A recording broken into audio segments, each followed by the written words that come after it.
और चलिए उत्तराखंड खबरों की शुरुआत इस वक्त की बड़ी खबर के साथ करेंगे। खबर मिल रही है चंपावत से। यहां पर कार गहरी खाई में गिर गई है। हादसे में 3 लोगों की दर्दनाक मौत हो गई, जबकि 2 लोग घायल हो गए। हादसा अमोड़ी के दुधौरी क्षेत्र के पास हुआ है। कार सवार सभी लोग डोलाकांड गांव के बताए जा रहे हैं। सूचना पर मौके पर पहुंची पुलिस और स्थानीय लोगों ने घायलों का रेस्क्यू किया है।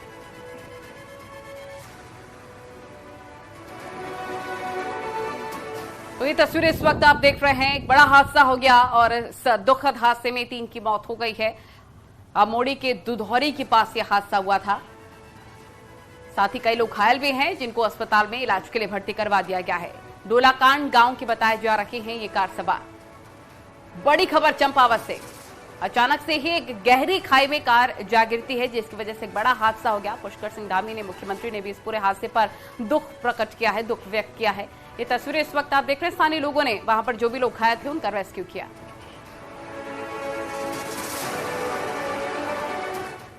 तो चंपावत हादसे पर सीएम पुष्कर सिंह धामी ने भी दुख व्यक्त किया। सीएम ने मृतकों का पोस्टमार्टम अल्मोड़ा अस्पताल में कराने के निर्देश भी दिए। इसके साथ ही डीएम को भी घायलों को बेहतर इलाज के लिए निर्देशित किया है। इसके साथ ही सीएम धामी ने फोन करके अल्मोड़ा सामाजिक कार्यकर्ता दीपक बोरा से भी हादसे की जानकारी ली है।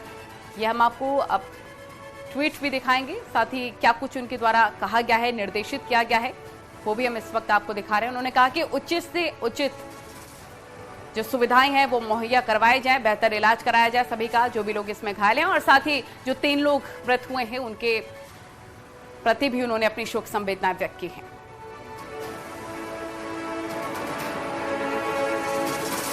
जसपुर के भगवंतपुर तिराहे पर एक तेज रफ्तार कार की गलत दिशा से आ रही ट्रैक्टर ट्रॉली से टक्कर हो गई, जिससे कार सवार एक शख्स की मौत हो गई, जबकि 4 अन्य सवार गंभीर रूप से घायल हो गए हैं। घायलों को हायर सेंटर रेफर कर दिया गया है। यह भी बताया जा रहा है कि कोटावाग का एक परिवार हरिद्वार से पूजा पाठ करके लौट रहा था, तभी यह हादसा हो गया। कार सवार सभी लोग एक ही परिवार के बताए जा रहे हैं। मौके से जसपुर विधायक आदेश चौहान गुजर रहे थे। जसपुर विधायक आदेश चौहान ने घायलों को गाड़ी से बाहर निकलवाकर अस्पताल पहुंचाया।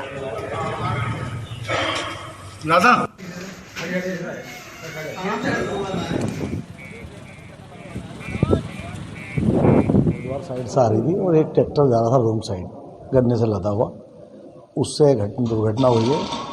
5 लोग उसमें थे। बड़ी मुश्किल से और खिड़की फिड़की तोड़ के उनको निकाला गया और ये रामनगर क्षेत्र के रहने वाले हैं। एक की डेथ हो गई, जिसको मैं अपनी गाड़ी में डाल के लाया। 4 लोग एम्बुलेंस में आए, उसके बाद तब ये फर्स्ट एड दिलवाई। अब उनके परिवार के लोग आए हैं, जिनको उनको रेफर करा दिया गया है। 4 जो हैं उनमें भी 2 गंभीर, 2 सीरियस हैं, 2 ठीक हैं। वहीं उत्तरकाशी में मोरी प्रखंड के कुमनई गांव में एक 3 मंजिला घर में अचानक से भीषण आग लग गई, जिससे गांव में कुछ देर अफरा तफरी का माहौल देखने को मिला। ग्रामीणों ने मकान से लगे लकड़ी के 3 कोठरों को उखाड़कर आग पर काबू पाया है। आग लगने से घर का सारा सामान जलकर खाक हो गया। राजस्व की टीम मौके पर पहुंची और नुकसान का जायजा लिया है। किसी तरह से आग पर काबू पा लिया गया है। भीषण आगजनी ये तस्वीरें इस वक्त आप देख रहे हैं। आग से पूरे गांव में अफरा तफरी का माहौल बच गया। हालांकि राहत वाली बात यह है कि यहां पर अभी फिलहाल आग पर काबू पा लिया गया है। किसी तरह की जनहानि नहीं हुई, लेकिन लाखों का नुकसान जरूर हुआ है।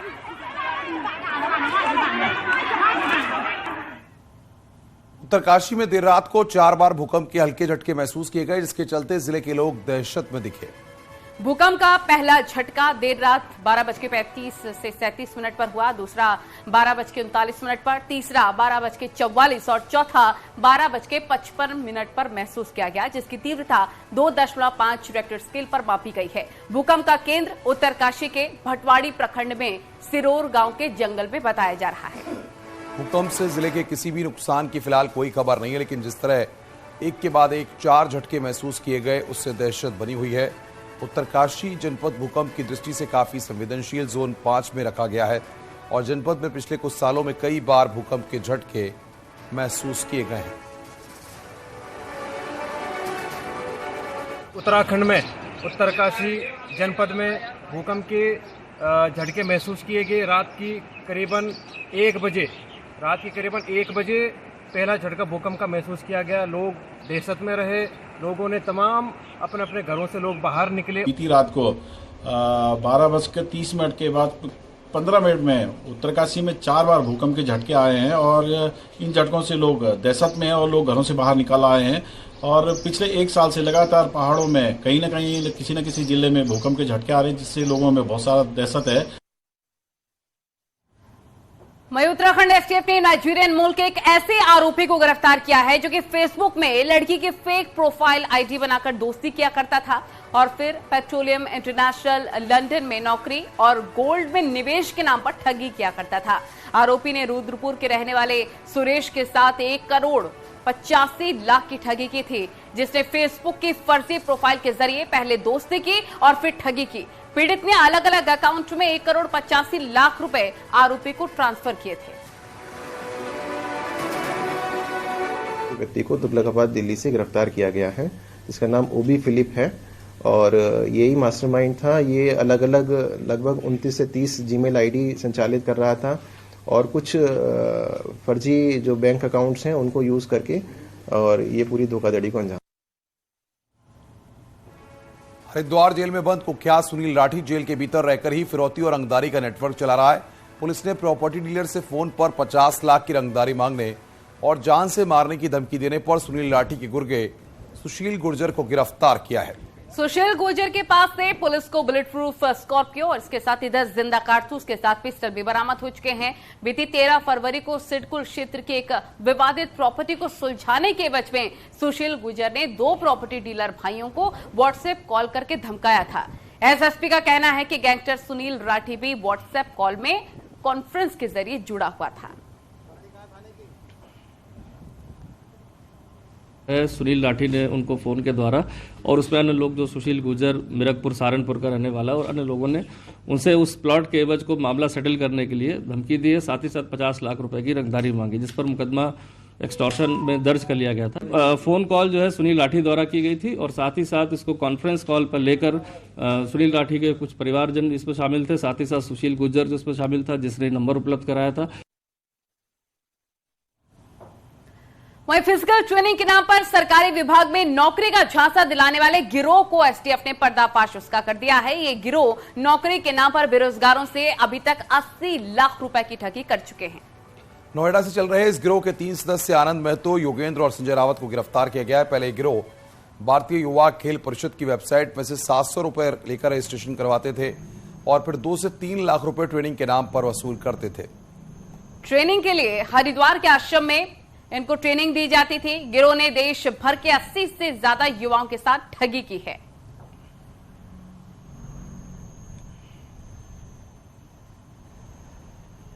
भेजने के नाम पर इस तरह से उनको बातों में झांसे में लेकर और फिर इसमें ठगी करते रहते थे।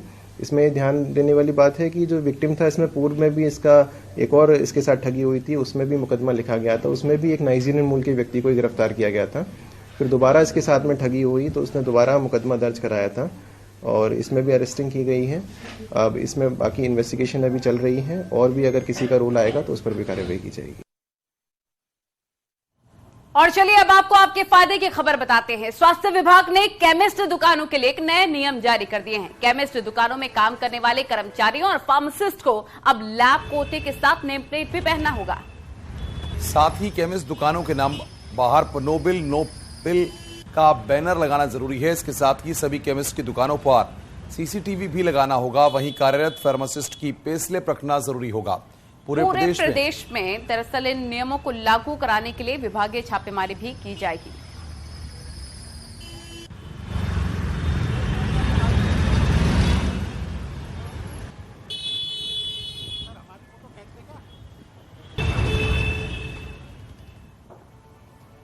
और अब खबर चमोली से आपको बता दें, यहां पर फूलों की घाटी का निरीक्षण करने गई टीम आधे रास्ते से ही वापस लौट आई। बताया जा रहा है कि घाटी में भारी बर्फबारी के बाद बड़े बड़े ग्लेशियर पैदल ट्रैक पर गिरे हुए थे। 8 सदस्यीय दल जब फूलों की घाटी में निरीक्षण के लिए पहुंचा तो ग्लेशियरों को पार नहीं कर पाया। फूलों की घाटी इन दिनों सैलानियों के लिए बंद है। साथ ही देखिए, घाटी में अति दुर्लभ जीव जंतु भी पाए जाते हैं। ऐसे में वन विभाग की टीम क्षेत्र का निरीक्षण लगातार करती रहती है।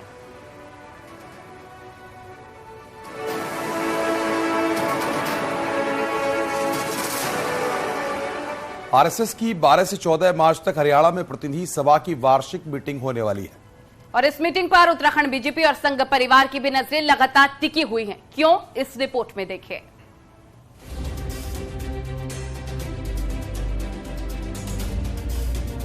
होली के बाद साल में एक बार होने वाले आरएसएस की प्रतिनिधि सभा में संघ के सभी प्रांतों के प्रमुख और अनुषांगिक संगठनों के प्रमुख शिरकत करते हैं। इसी प्रतिनिधि सभा में संघ के स्वयं सेवकों को जरूरी दायित्व भी सौंपे जाते हैं। उत्तराखंड में पिछले साल नवंबर से संघ के प्रांत प्रचारक का पद खाली पड़ा हुआ है। विधानसभा बैकडोर भर्ती प्रकरण में तत्कालीन प्रांत प्रचारक का नाम आने के बाद उनको हटा दिया गया था। प्रतिनिधि सभा की मीटिंग में संघ के उत्तराखंड प्रांत का प्रमुख कौन होगा, ये तय कर दिया जाएगा। प्रतिनिधि सभा की बैठक में प्रांत प्रचारकों का निर्णय होता है, क्योंकि उसी बैठक में सारी चीजें तय होती है। सभी देश के सभी प्रांतों में प्रतिनिधि सभा में प्रांत प्रचारक इधर से उधर कहीं किसी को भेजना, तो उसी में उसका निर्धारण होता है। प्रांत प्रचारक तय होने के बाद सुगबुगाहट है कि बीजेपी में महामंत्री संगठन को लेकर भी फैसला हो सकता है। बीजेपी में महामंत्री संगठन का पद महत्वपूर्ण होता है, जो सरकार, संगठन और केंद्र के बीच कोऑर्डिनेशन का काम करता है। मौजूदा महामंत्री अजय कुमार को 3 साल पूरे हो रहे हैं। माना जा रहा है कि या तो उन्हें राजस्थान भेजा जा सकता है या फिर लोकसभा चुनाव तक उनका कार्यकाल बढ़ाया जा सकता है। का मार्गदर्शन हम सबको प्राप्त होता है और उसी के निमित्त हम आगे बढ़ते हैं। तो इसलिए संघ परिवार का बहुत ही बड़ा एक समर्थन भी मिलता है और कुल मिलाकर के मार्गदर्शन भी मिलता है। उत्तराखंड को लेकर संघ में गंभीर मंथन चल रहा है, क्योंकि जिस तरह से विधानसभा बैकडोर भर्ती प्रकरण में संघ से जुड़े 3 पदाधिकारियों के नाम उछले, उससे संघ की साफ सुथरी छवि को धक्का लगा है, जिसके बाद अभी तक किसी की भी तैनाती नहीं हो सकी है। न्यूज़ 18 के लिए देहरादून से सुनील नौप्रभात की रिपोर्ट।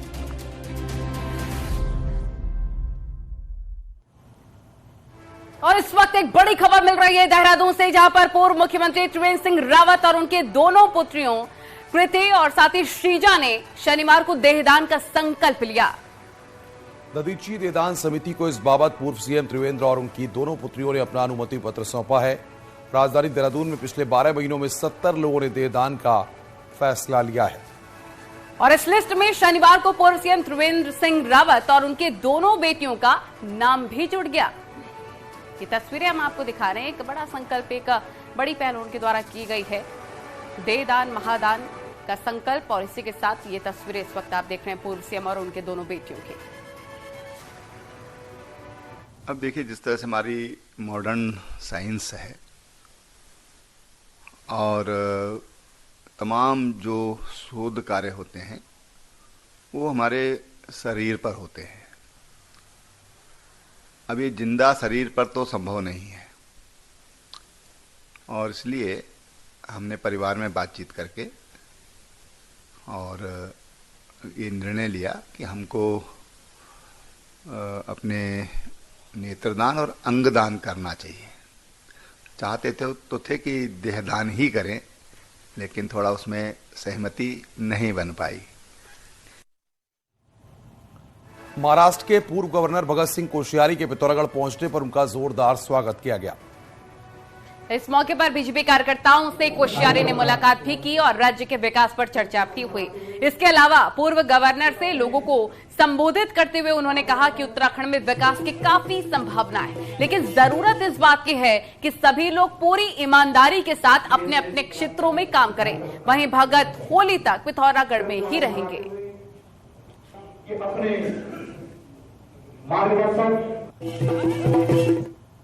केंद्रीय परिवहन, सड़क और परिवहन मंत्री नितिन गडकरी निजी दौरे पर देर रात ऋषिकेश पहुंचे। रविवार देर शाम को नितिन गडकरी परमार्थ निकेतन पहुंचे और वहां पर पहुंचकर स्वामी चिदानंद मुनि के सानिध्य में गंगा आरती में शामिल हुए। नितिन गडकरी अपने परिवार के साथ आए हुए हैं। उन्होंने मां गंगा से देश और प्रदेश की खुशहाली और समृद्धि की मांग की। मां गंगा से तमाम मनोकामनाएं भी मांगी।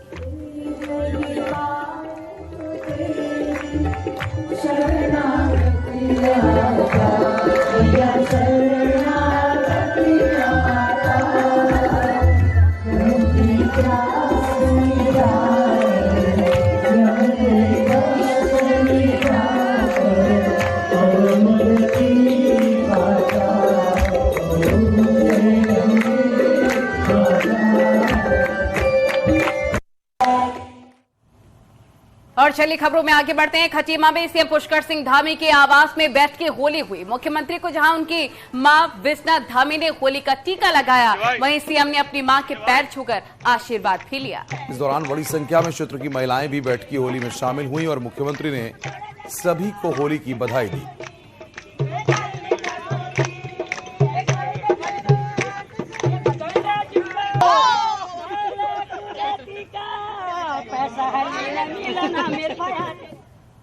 तो होली का रंग डाकरा में भी देखने को मिला। यहां पर होली मिलन समारोह का आयोजन किया गया, जिसमें कैबिनेट मंत्री गणेश जोशी भी शामिल हुए। इस मौके पर 20 से ज्यादा महिलाओं को सम्मानित भी किया गया।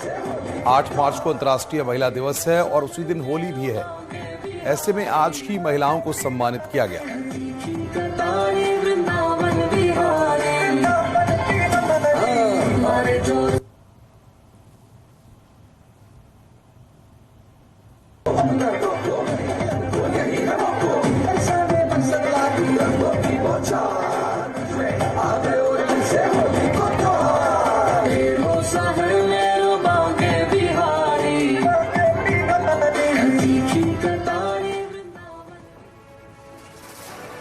भगवान श्री कृष्ण के पावन स्थल वृंदावन, गोकुल, बरसाना में भी इन दिनों जमकर होली खेली जा रही है, जिसमें भगवान श्री कृष्ण की लीलाओं के साथ साथ ही उनकी झांकियों को भी दर्शाया जाता है। देहरादून में भी बरसाने जैसी होली खेली गई। फूलों की होली से लोगों ने यहाँ पर जमकर होली खेली। यादव समाज की ओर से राधा कृष्ण की लीलाओं से सराबोर होली के रंग में हर कोई सराबोर नजर आया। कार्यक्रम में उत्तर प्रदेश के पूर्व विधायक डीपी यादव भी शामिल हुए।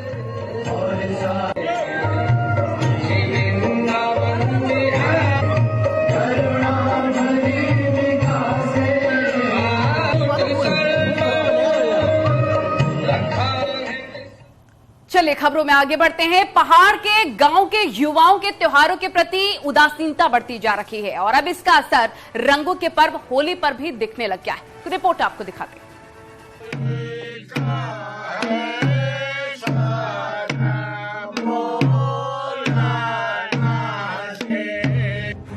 पहाड़ के गांव में होली सरीखे रंगों के पर्व को बचाना भी चुनौती हो गया है। अब गांव में ढोल ताशी की थाप और होलियारों के गीत अब बीते जमाने की बात होती जा रही है। बुजुर्गों का कहना है कि आजकल के युवा मोबाइल के दौर में जी रहे हैं, जिसके कारण वो लोग संस्कृति और अपने रिवाजों से दूर होते जा रहे हैं।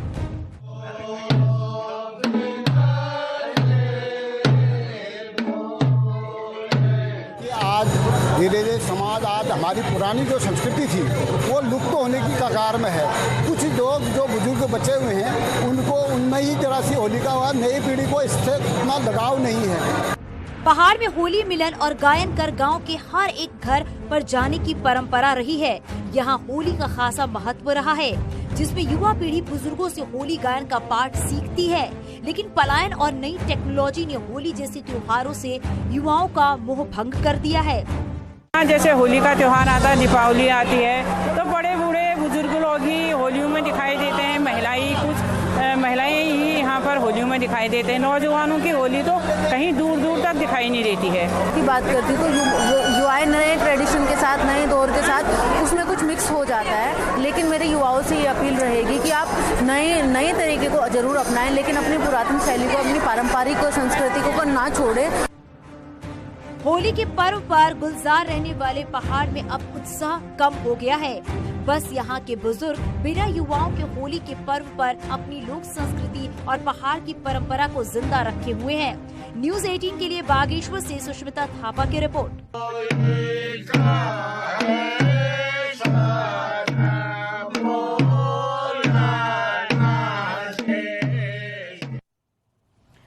टिहरी जिले की रहने वाली 23 साल की दिव्या नेगी ने नेशनल यूथ पार्लियामेंट में उत्तराखंड का प्रतिनिधित्व किया और 1 और 2 मार्च को नई दिल्ली में आयोजित यूथ पार्लियामेंट में दिव्या का सिलेक्शन कई राउंड क्लियर करने के बाद हुआ।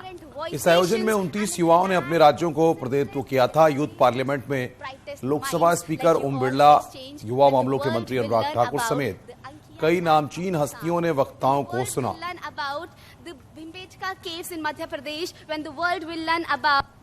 थैंक यू प्रतिमा। और अब उत्तराखंड चले। पिथौरागढ़ में भारत और उज्बेकिस्तान की सेनाओं के बीच चल रहा संयुक्त सैन्य अभ्यास पूरा हो गया है। 14 दिनों के सैन्य अभ्यास में सैनिकों ने एक दूसरे से आतंकी हमलों से निपटने के तौर तरीके भी साझा किए। देखिए रिपोर्ट।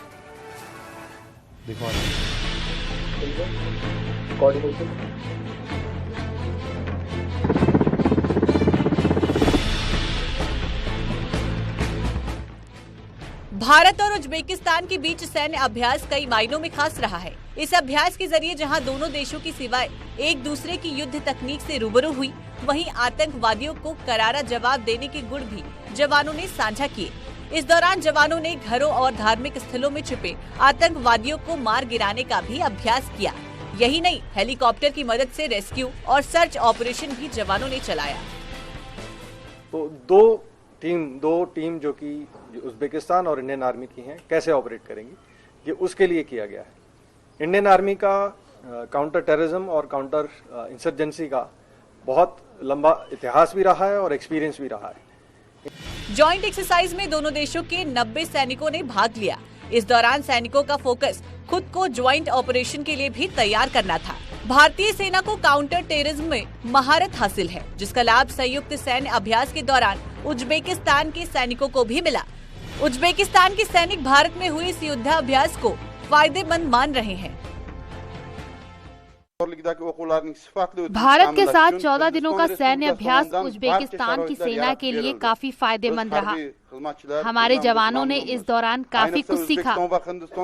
आतंकी हमलों से निपटने में ये अभ्यास काफी कारगर साबित होगा। सैन्य अभ्यास के अलावा भी भारत को जानने का मौका हमारे जवानों को मिला। कुल मिलाकर कह सकते हैं कि दोनों देशों के लिए ये एक्सरसाइज बहुत फायदेमंद साबित होगी। भारत और उज्बेकिस्तान के बीच चले सैन्य अभियानों को डस्टलिक नाम से नवाजा गया है। इस अभ्यास में भारत की तरफ से पश्चिमी कमांड की गढ़वाल राइफल की 14वीं बटालियन के जवान शामिल रहे, जबकि उज्बेकिस्तान की ओर से उत्तरी पश्चिमी मिलिट्री डिस्ट्रिक्ट के जवानों ने हिस्सा लिया। न्यूज 18 के लिए पिथौरागढ़ से विजयवर्धन उप्रेती की रिपोर्ट। वहीं गढ़वाल के महत्वपूर्ण केंद्र श्रीनगर में रविवार को नागरिक सम्मेलन का आयोजन किया गया, जिसका आइडिया समाज के प्रबुद्ध लोगों को एक मंच पर लाकर समस्याओं का समाधान करना है। कार्यक्रम के संयोजक मुकेश सिमवाल ने कहा कि नागरिक मंच और राजनीतिक गतिविधि न होकर एक साथ एक दिशा में काम करने की कोशिश है। सम्मेलन में महिलाओं ने भी भागीदारी की है। भाजपा के कार्यक्रम